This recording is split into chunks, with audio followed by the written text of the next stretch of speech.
बिस्मिल्लाहिर्रहमानिर्रहीम अस्सलाम वालेकुम वरहमतुल्लाहि वबरकातुहू। उम्मीद है कि आप सब ईमान और सेहत की बेहतरीन हालत में होंगे। Welcome to my YouTube channel learn biology with नाज।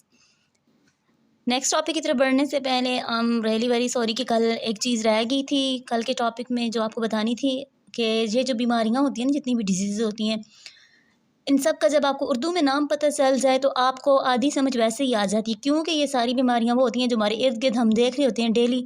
तो फिर वो नाम आते ही फिर हमें पता चल जाता है, अच्छा इसका इलाज ऐसे होता है, या फ़लाँ बंदे को थी तो उसके सिम्टम्स ये थे।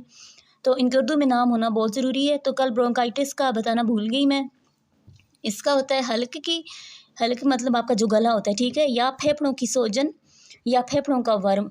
इस बीमारी को हम इंग्लिश में कहते हैं, साइंस में नाम दिया जाता है ब्रोंकाइटिस का, ठीक है। सेकेंड जो आपका रिस्पायरेटरी डिसऑर्डर यहाँ पे मेंशन है, दैट इज एम्फाइजीमा। इसका मतलब होता है बादी से जिस्म का फूल जाना या अंदरूनी रेशों में हवा भरने से जिस्म का फूल जाना। इसमें सबसे पहले आपकी हेडिंग आएगी डेफिनेशन की। अच्छा, आपने ना हर बीमारी में एक बात मेंशन करनी है, आपको पता होना चाहिए कि ये बीमारी है किससे रिलेटेड। अब ये जो आपका डिसऑर्डर है तो ये एल्वियोलाई से रिलेटेड है, ठीक है। तो आपने कहना है कि emphysema is the destruction of wall of alveoli, के इसमें आपकी एल्वियोलाई की जो वाल होती हैं, जो पाउचेस बने हुए होते हैं, वो वाल्स उसकी क्या हो जाती हैं, डिस्ट्रॉय हो जाती हैं, ख़त्म हो जाती हैं। It results in the larger sex but with the large surface area less surface area for the gaseous exchange. इसमें होता क्या है कि बहुत से पाउचेस जो होते हैं उनके दरमियान से जब उसकी वाल्स हट जाती हैं, जैसे ये देखें, ये आपका नॉर्मल एल्वियोलाई है, इसमें हर एल्वियोलाई के साथ क्या है, उसकी लाइंस मौजूद हैं, इस एल्वियोलाई की भी, इसकी भी, ये अलग अलग पाउचेस बने हुए हैं। लेकिन यहाँ पे क्या हुआ है कि इनकी जो वाल्स थी वो सारी ख़त्म हो गई हैं। अब ये पाउच तो बड़ा हो गया है, इसका सरफेस एरिया जो जगह है, सैक तो बड़ा हो गया है, लेकिन यहाँ पे अब गैशियस एक्सचेंज के लिए सरफेस एरिया कम है। क्यों? क्योंकि यहाँ पे अगर 10 पाउचेस थे तो 10 पाउचेस में जगह थी, यहाँ पे पूरा एक पाउच बन गया है। तो इसमें अब सरफेस एरिया उसका क्या हो गया, गैशियस एक्सचेंज के लिए कम हो गया है। यहाँ तक आप डेफिनेशन में लिखेंगे, आगे आप हेडिंग देंगे इफेक्ट्स की। नंबर 2 इफेक्ट्स, इसके असरात क्या होते हैं, ठीक है। यहाँ पे आपकी हेडिंग आ जाएगी, आप लिखेंगे as lung tissues break down the lungs do not come back to their original shape after exhalation, so air can not be pushed out and is trapped in the lungs. के जब आपके tissues lungs के tissues break down हो जाते हैं या आपकी alveoli की वाल ब्रेक डाउन हो जाती है, तो आपके जो लंग्स होते हैं वो ओरिजिनल पोजीशन की तरफ वापस नहीं आ सकते, ठीक है। एक्सहेलेशन होने के बाद, कार्बन डाइऑक्साइड बाहर निकलने के बाद आपके जो लंग्स होते हैं दोबारा अपनी वापस हालत में नहीं आ सकते, तो इसलिए यहाँ से एयर बाहर नहीं निकल पाती जो कार्बन डाइऑक्साइड होती है, और वो आपके लंग्स के अंदर ही क्या हो जाती है, वहाँ पे ट्रैप हो जाती है या वहाँ पे रुक जाती है। अच्छा, यहाँ पे आपके माइंड में क्वेश्चन आ रहा होगा कि जब ये सैक बड़ा हो गया है तो यहाँ पे तो फिर इसका सरफेस एरिया बड़ा हो जाना चाहिए। तो ऐसे नहीं होता। जैसे देखें कि अगर आपके पास एक बर्तन है, ठीक है, वो बिल्कुल उसकी जो फ्लैट है सरफेस है उसके अंदर पानी ज़्यादा आएगा, या इस तरह का जो बर्तन है जिसके अंदर उभार बने हुए हैं तो ऑब्वियसली इसके अंदर जो होता है वो पानी ज़्यादा आएगा। ये तो बिल्कुल फ्लैट हो गया है, हो सकता है ये 10% पानी ले, ये उसके मुकाबले में 20% पानी ले ये वाला जो बर्तन है, ठीक है, क्योंकि इसके अंदर स्पेसेस ज़्यादा हो गई हैं, पाउचेस बन गए हैं, हर पाउचेस की जो है वो उनका सरफेस एरिया उसकी वजह से ओवरऑल बर्तन का क्या हो गया, इंक्रीज़ हो गया है। तो यहाँ पे ये इसकी रीज़न है। अच्छा, इफेक्ट के बाद हम आते हैं थर्ड हमारी हेडिंग होगी सिम्टम। सिम्टम क्या होती हैं, अलामात। ये क्या अलामात होती हैं, आप बंदे को देख के मरीज़ को किस तरह से कहते हैं कि इस बंदे के अंदर ये निशानी है तो उसको ये बीमारी होगी। तो आप लिखेंगे, हेडिंग देंगे सिम्टम्स की, आगे आप लिखेंगे सिम्टम ऑफ एम्फीसाइमा इंक्लूड। अब निचली लाइन पे आप आएंगे, ए शॉर्टनेस ऑफ ब्रेथ, मतलब सांस का टूट जाना या सांस फूल जाना। निचली लाइन पे आप लिखेंगे बी फटीग। फटीग बोलते हैं थकावट को, मतलब थोड़ा सा चला और थकावट होगी। Number 3 recurrent respiratory infections. Recurrent का मतलब होता है बार बार होने वाले, कि आपके रिस्पायरेटरी इन्फेक्शन बार बार आपको हो जाता है आपके चेस्ट का, ठीक है। एंड वेट लॉस, और उसका वजन कम हो जाता है। यहाँ तक आप लिखेंगे। फिर नीचे आप लाइन पे लिखेंगे by the time the symptom of emphysema appear the patient has usually lost 50 to 70% of his और हर लंग टिश्यू, के जब तक उसकी सारी की सारी अलामात सामने आती हैं इस डिज़ीज़ की, तब तक उस बंदे का 50 to 70% जो लंग्स होते हैं वो क्या हो जाते हैं, उसके टिश्यू डैमेज हो चुके होते हैं। आगे बोलता है sorry, the level of oxygen in the blood में get so low that it causes serious complication, के अब जो है कार्बन डाइऑक्साइड अंदर ही है, वो बाहर नहीं जा पा रही। तो इससे क्या होता है कि ऑक्सीजन का लेवल आपकी बॉडी में इतना कम हो जाता है जिसकी वजह से सीरियस कॉम्प्लिकेशन, बहुत सी बड़ी बड़ी सीरियस बीमारियां हो सकती हैं आपको ब्लड की, ठीक है। यहाँ तक हमारी सेकंड डिसऑर्डर मुकम्मल होगी। एम्फीज़ीमा। थर्ड पे हम आते हैं नमूनिया। नमूनिया को बोला जाता है फेफड़ों की सोजिश या फेफड़ों का मर्ज। जब फेफड़े आपके सूज जाते हैं, ठीक है, या टोटली जो फेफड़ों से रिलेटेड बीमारी है वो क्या है, नमूनिया। सबसे पहले आप इसमें हेडिंग देंगे डेफिनेशन की, तो आप लिखेंगे नमूनिया is the infection of lungs. अब ये आपको पता होना चाहिए कि ये कौन से रेस्पिरेटरी पार्ट की बीमारी है, तो ये लंग्स की है। If this infection affect both lungs then it is called double pneumonia. अगर एक ही लंग में हो तो हम इसको बोलते हैं नमूनिया। अगर दोनों फेफड़ों के अंदर चला जाए तो हम इसको क्या बोलेंगे, डबल नमूनिया। यहाँ तक डेफिनेशन मुकम्मल होगी। सेकंड आपकी हेडिंग आ जाएगी काजेज़, इसकी वजूहात क्या होती हैं। तो आप लिखेंगे the most common causes of pneumonia is a bacterium streptococcus pneumoniae, कि ये एक बैक्टीरिया है जिसका नाम स्ट्रेप्टोकोकस नमूनी है, उसकी वजह से होता है। ठीक है, ये ए आपकी होगी। आप हेडिंग देंगे नंबर 2, नीचे आप लिखेंगे ए। नंबर 2 बी पे आएगी वायरल। ठीक है, सम वायरसेस सॉरी जिसने आप कहा जाता है इन्फ्लुएंजा वायरस, वो भी काज करते हैं। और सी पे आपको होगा फंगल इन्फेक्शन, कुछ फंगल इन्फेक्शन होते हैं जिसकी वजह से नमूनिया होता है। तो काजेज़ के अंदर आपकी 3 सब हेडिंग आएंगी, ए बैक्टीरिया, दूसरी वायरस और तीसरी फंगल। ये उसके आगे से पॉइंट्स होंगे। ठीक है, ये काजेज़ होती हैं उसकी। थर्ड हमारी जो हेडिंग बनेगी इस टॉपिक के अंदर आफ्टर काजेज़ वो होगी इफ़ेक्ट्स। तो आप लिखेंगे कि इसके इफ़ेक्ट्स क्या होते हैं, जिस बंदे को जब नमूनिया हो जाए तो उसके असरात क्या होते हैं उस बंदे के जिस्म पे। तो आप बोलेंगे when the causative organism, causative organism कौन से हैं, द ऑर्गेनिज्म या microorganism that cause some disease. ठीक है, तो यहाँ पे काजेटिव ऑर्गेनिज्म हमने कौन से पढ़े हैं, वायरस पढ़ा है, बैक्टीरिया पढ़ा है और फंजाई पढ़ा है।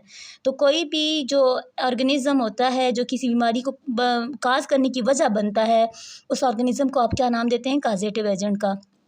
तो आप बोलेंगे when the causative organism enter the alveoli they settle there and grow in number, के जब आपके काजेटिव एजेंट एल्वियोलाई के अंदर एंटर हुए हैं तो वो वहाँ पे ठहर जाते हैं, मतलब वो वहाँ पे रुक जाते हैं और नंबर में ग्रो करना मतलब रिप्रोड्यूस करना शुरू कर देते हैं। आगे क्या करते हैं, then they break the lung tissue and the area becomes filled with pus and fluid, कि फिर वो लंग टिश्यूज़ को ब्रेक डाउन करना शुरू कर देते हैं और पूरे का पूरा जो आपका लंग्स होता है या फेफड़ा होता है वो फ्लूइड का मतलब है यहाँ पे रेशा या म्यूकस, ठीक है, उससे और पीप से भर जाता है। यहाँ तक आपने इसके इफ़ेक्ट्स लिखने हैं। आगे आपकी हेडिंग आ जाएगी सिम्टम्स की। ठीक है, कि अलामात क्या है। तो हेडिंग देने के बाद आप लिखेंगे the symptom of नमूनिया include A cold that is followed by high fever. पहली इसकी अलामत क्या होती है कि सॉरी सर्दी लगती है और उसकी वजह से शदीद बुखार हो जाता है। बी शिवरिंग, शिवरिंग का मतलब होता है बंदे के जिस्म कांपना शुरू कर देता है।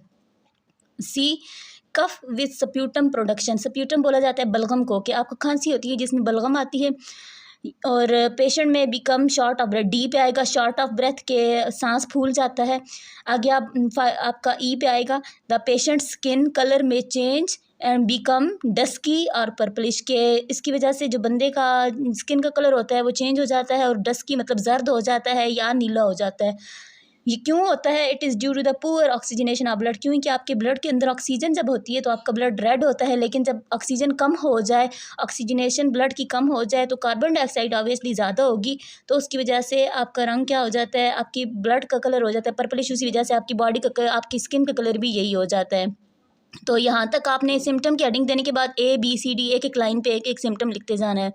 नेक्स्ट आप हेडिंग देंगे ट्रीटमेंट की, कि इसका इलाज किस तरह से किया जाता है। तो आप बोलेंगे vaccines are available to prevent pneumonia causes by streptococcus pneumoniae, के वैक्सीन्स लगाई जाती हैं नमूनिया के ख़त्म करने के लिए। फिर आगे आप बोलेंगे antibiotics are used in the treatment of this type of pneumonia, के फिर इस नमूनिया के अंदर स्ट्रेप्टोकोकस नमूनी से जो आपको नमूनिया होता है या ओवरऑल जो नमूनिया है उसके लिए आप एंटीबायोटिक्स या मेडिसिन यूज़ करते हैं। ठीक है, तो ये नंबर 1 नंबर 2 इसमें 2 ट्रीटमेंट्स आ जाएंगे। तो ये ओवरऑल आपका ये नमूनिया का टॉपिक है। तो यहाँ पे ना आपकी ये डायग्राम मस्ट होती है हर आपकी डिसऑर्डर के साथ। ये आपका एल्वियोलाई है, ये नॉर्मल उसने दिखाया है और ये डिस्ट्रक्शन जब एम्फाइजीमा हो जाता है। इसी तरह आपका नमूनिया का भी साथ आपने करना है। ये आपकी नॉर्मल एल्वियोलाई थी लंग्स के अंदर, ठीक है, और ये जब आपकी एल्वियोलाई फिल्ड होगी ये पस के साथ, अब देखें ये सारी की सारी पस के साथ ही भर गई है, तो यहाँ पे ऑक्सीजन की जगह बहुत कम रह गई है। ठीक है, तो ब्लड के अंदर जो कार्बन डाइऑक्साइड पहले से मौजूद है वो वहाँ पे ही रहेगी, बाहर नहीं जा पाएगी और ना बाहर से अंदर ऑक्सीजन आ पाएगी, जिसकी वजह से आपकी बॉडी का कलर डस्क हो जाता है।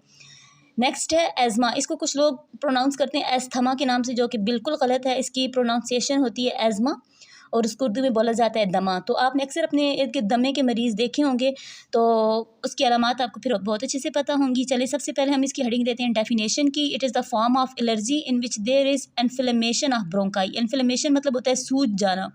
अब ये किसकी डिजीज़ है, ब्रोंकाई की, जो ट्यूब्स हैं आपकी, ठीक है। तो ये एलर्जी की टाइप होती है, इसमें आपकी ब्रोंकाई क्या कर जाती हैं, सूज जाती हैं, ये स्वेल कर जाती हैं।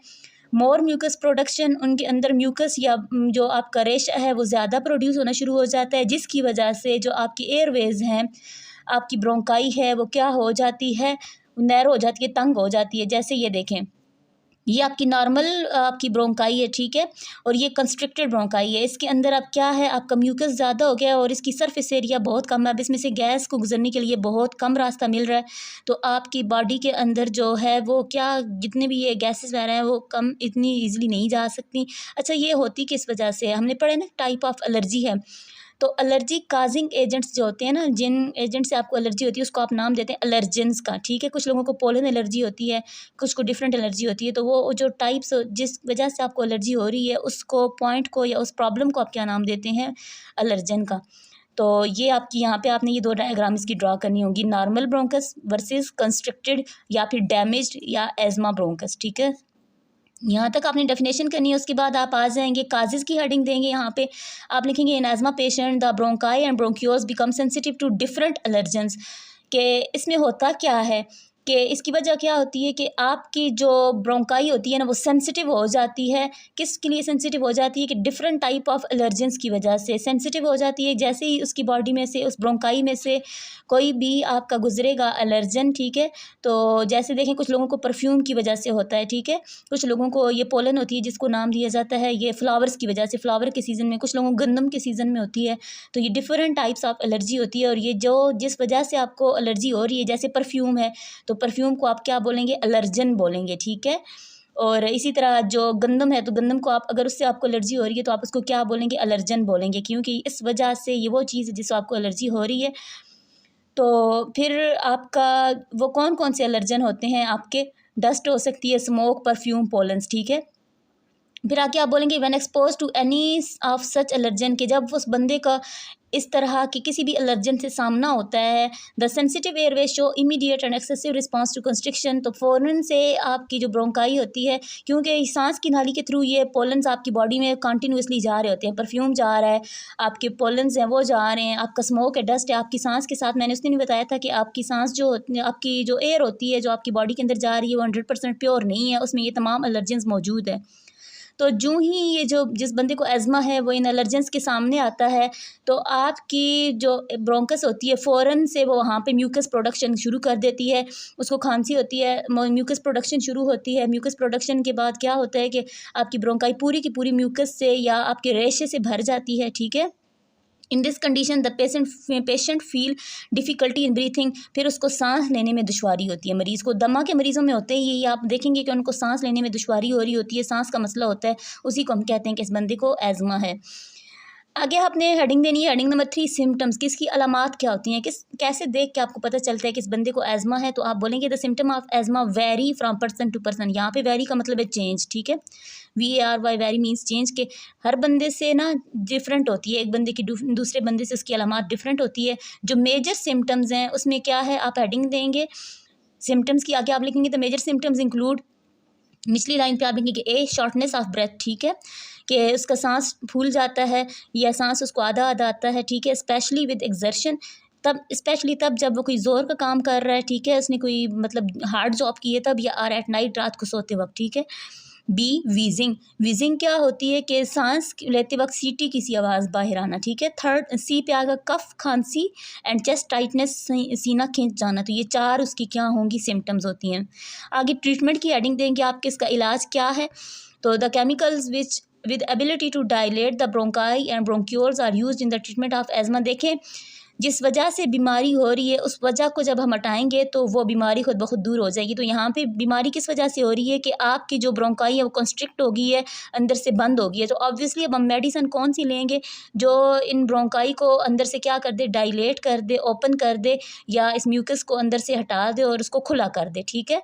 तो जो बीमारी की वजह होती है ना उस वजह को ख़त्म करना ही उसका ट्रीटमेंट होता है। तो वहाँ पे हम यहाँ पे वो मेडिसिन लेते हैं जो आपकी ब्रोंकाई और ब्रोंक्यूल्स को क्या कर दें, डायलेट कर दें, और ऐसी जो आपकी बीमारियाँ होती हैं इनहेलर्स की फॉर्म में, मतलब सांस की जो स्प्रे होता है ना उसकी फॉर्म में दी जाती है, ठीक है। अगला जो हमारा रेस्पिरेटरी डिसऑर्डर है दैट इज़ लंग कैंसर, ठीक है, फेफड़ों का कैंसर। सबसे पहले डेफिनेशन, अच्छा कैंसर होता क्या है, जब आपकी बॉडी में सेल्स की डिवीजन अनकंट्रोल्ड हो जाती है ना तो उसको वो सेल्स जो होते हैं आपके क्या बना लेते हैं, गुच्छा सा बना लेते हैं, ट्यूमर बना लेते हैं, तो उसी को हम नाम देते हैं कैंसर का। तो आप लिखेंगे lung cancer disease of uncontrolled cell division in the tissues of lungs, क्योंकि ये लंग्स से रिलेटेड है तो हम क्या बोलेंगे, टिश्यूज़ ऑफ लंग्स में जब उसके सेल की टिश्यूज़ लंग्स के टिश्यूज़ के सेल्स की जब अनकंट्रोल डिवीजन होती है तो क्या बना देता है, लंग कैंसर। आगे आप लिखेंगे the cell continue to divide without any control, कि इसमें क्या होता है कि सेल डिवाइड करते रहते हैं, इसमें कोई कंट्रोल नहीं होता, एंड फॉर्म ट्यूमर्स, और वो ट्यूमर्स बना देते हैं, ठीक है। ट्यूमर क्या होता है, गुच्छा सा बन जाता है सेल्स का, ठीक है, कालस जिसको बोला जाता है। द सेलुलर ग्रोथ में also InvIT adjacent tissue beyond the lungs. अब क्या होता है, ये ट्यूमर्स जो होते हैं या तो उसी जगह पे रहते हैं, लंग्स के अंदर ही रहते हैं, या वहाँ से वो इन्वेट कर जाते हैं। इन्वेट का मतलब होता है बाहर आ जाते हैं, या किसी और बॉडी के पार्ट के अंदर या किसी टिश्यू के अंदर दाखिल हो जाते हैं। जैसे साथ ही आपका हार्ट मौजूद होता है, साथ ही आपका जो लिवर मौजूद है, तो वहाँ पर भी ये ट्यूमर मूव कर सकता है। यहाँ तक डेफिनेशन। आगे आप हेडिंग देंगे सिम्टम्स की, कि इसकी अलामात क्या होती हैं, तो आप लिखेंगे the most common symptoms are a shortness of breath, b coughing, और वो कफ कैसी होती है कि उसके अंदर ब्लड आ रहा होता है, और सी वेट लॉस, ठीक है। आगे आपकी हेडिंग आ जाएंगी काजिज़ की, तो इसकी वजूहात क्या होती हैं। The main causes of any cancer include carcinogen. अच्छा, अब कार्सिनोजन क्या होते हैं, cancer causing chemicals not carcinogen. वो केमिकल्स जो कैंसर काज करते हैं उसको हम कार्सिनोजन नाम देते हैं। बिल्कुल इसी तरह कि जो केमिकल एलर्जी काज करते हैं उनको हम क्या नाम देते हैं, एलर्जेंस का। तो सबसे पहले इसकी काज क्या है, ए आ जाएगा आपका कार्सिनोजन। अब उसकी इसने एग्जांपल्स दी हैं, for example cigarette smoke. B ionising radiations, ठीक है, ये जो आपकी रेडिएशंस होती हैं जिसमें एक्सरेज वगैरह आपकी ज़्यादा आ जाती हैं, ठीक है। एंड सी पे आ जाता है आपका वायरल इन्फेक्शन, ठीक है। और डी पे smoking. Smoking is the main cause of lung cancer. The risk of lung cancer is sufficiently lower in non-smokers. Cigarette smoking contains over 50 known carcinogen. D आप लिखेंगे ना स्मोक, तो उसके नीचे आपने ये पूरी लाइन उसके साथ लिखनी है। अब ये कह रहा है कि ऊपर वाली तो ये जो थ्री काजेस थी वो भी हैं आपकी कार्सिनोजेंस में आती हैं, या कैंसर काज करने में ही उसकी उनका रोल होता है। लेकिन ये जो फोर्थ है ना स्मोकिंग, ये आपका मेजर काज है आपका लंग कैंसर में। इसमें क्या होता है कि जो लोग नहीं ना स्मोकिंग करते उनके अंदर लंग कैंसर के चांसेस बहुत कम होते हैं as compare to those people who are smokers. फिर आगे कहता है कि सिगरेट स्मोक के अंदर, सिगरेट के धुएं के अंदर 50 आपके कार्सिनोजेंस मौजूद होते हैं। अब खुद सोच लें कि अगर धुएं के अंदर इतने ज़्यादा हैं तो जब सिगरेट बंदा जो खुद पी रहा है उसके अंदर कितने होंगे, ठीक है। तो सिगरेट के धुएं के अंदर क्या होते हैं, 50 आपके कार्सिनोजेंस होते हैं। यहाँ पे आप देख सकते हैं कि ये लंग है आपका, नॉर्मल है, ठीक है। दूसरा जो आपका फेफड़ा है उसके अंदर अब ये देखें सेल डिवाइड हो के उन्होंने क्या बना दिया, मैस बना दी या ट्यूमर बना दिए, इस तरह गुच्छे बन जाते हैं सेल्स के, ठीक है। इसको आप नाम देते हैं कैंसरस सेल्स का। आगे आपकी हेडिंग आ जाएगी पैसिव स्मोकिंग, ठीक है। ये आपकी काज के अंदर ही आ जाती है। तो आप 4 काज हमने वहाँ पढ़ा था, 5th काज आपका ई काज यहाँ पे आएगा। आप हेडिंग देंगे ई पैसिव स्मोकिंग, ठीक है। अच्छा, पैसिव स्मोकिंग और एक्टिव स्मोकिंग क्या है। एक्टिव स्मोकिंग होती है कि जो बंदा खुद स्मोकिंग कर रहा है ना, जो सिगरेट पी रहा है, तो उसको हम कहेंगे he is the active smoker, ठीक है, कि वो खुद सिगरेट पी रहा है। पैसिव स्मोकिंग क्या होती है कि जो एक्टिव स्मोकर के साथ लोग बैठे हुए हैं वो खुद स्मोकिंग नहीं कर रहे, लेकिन उस स्मोकर के, एक्टिव स्मोकर के धुआं जो है वो उनके सांस के थ्रू अंदर जा रहा है, उनके रेस्पिरेटरी सिस्टम के अंदर। तो वो लोग जो सिगरेट नोश बंदे के पास बैठे हुए हैं उनको क्या नाम दिया जाता है, पैसिव स्मोकर्स। और इस प्रोसेस को क्या नाम दिया जाता है, पैसिव स्मोकिंग। आप बोलेंगे व्हाट इज़ पैसिव स्मोकिंग। यहाँ पे definition, the inhalation of smoke from an other smoking, ठीक है, कि दूसरे बंदे के सिगरेट पीने से सिगरेट का धुआं अपने अंदर लेना या सांस लेना उस धुएं में, उसको नाम दिया जाता है passive smoking. is also cause of lung cancer. The smoke from the burning end of cigarette is more dangerous than the smoke from the filter end. ये कहता है कि जो बंदा जिस जगह से पी रहा होता है, फिल्टर एंड क्या होता है, जहाँ से सिगरेट पिया जाता है, जो आपका पार्ट आपकी माउथ में होता है सिगरेट का, उसको बोला जाता है फिल्टर एंड, कि वो इतना डेंजरस नहीं है जितना कि बर्निंग एंड ऑफ सिगरेट है, जहाँ से धुआं निकल रहा है, ठीक है। इसलिए देखें ऊपर इसने कहा है कि सिगरेट स्मोक जो होता है उसके अंदर कार्सिनोजन ज़्यादा मौजूद होते हैं। तो ये आपकी यहाँ तक कासेस आ जाएंगी ई।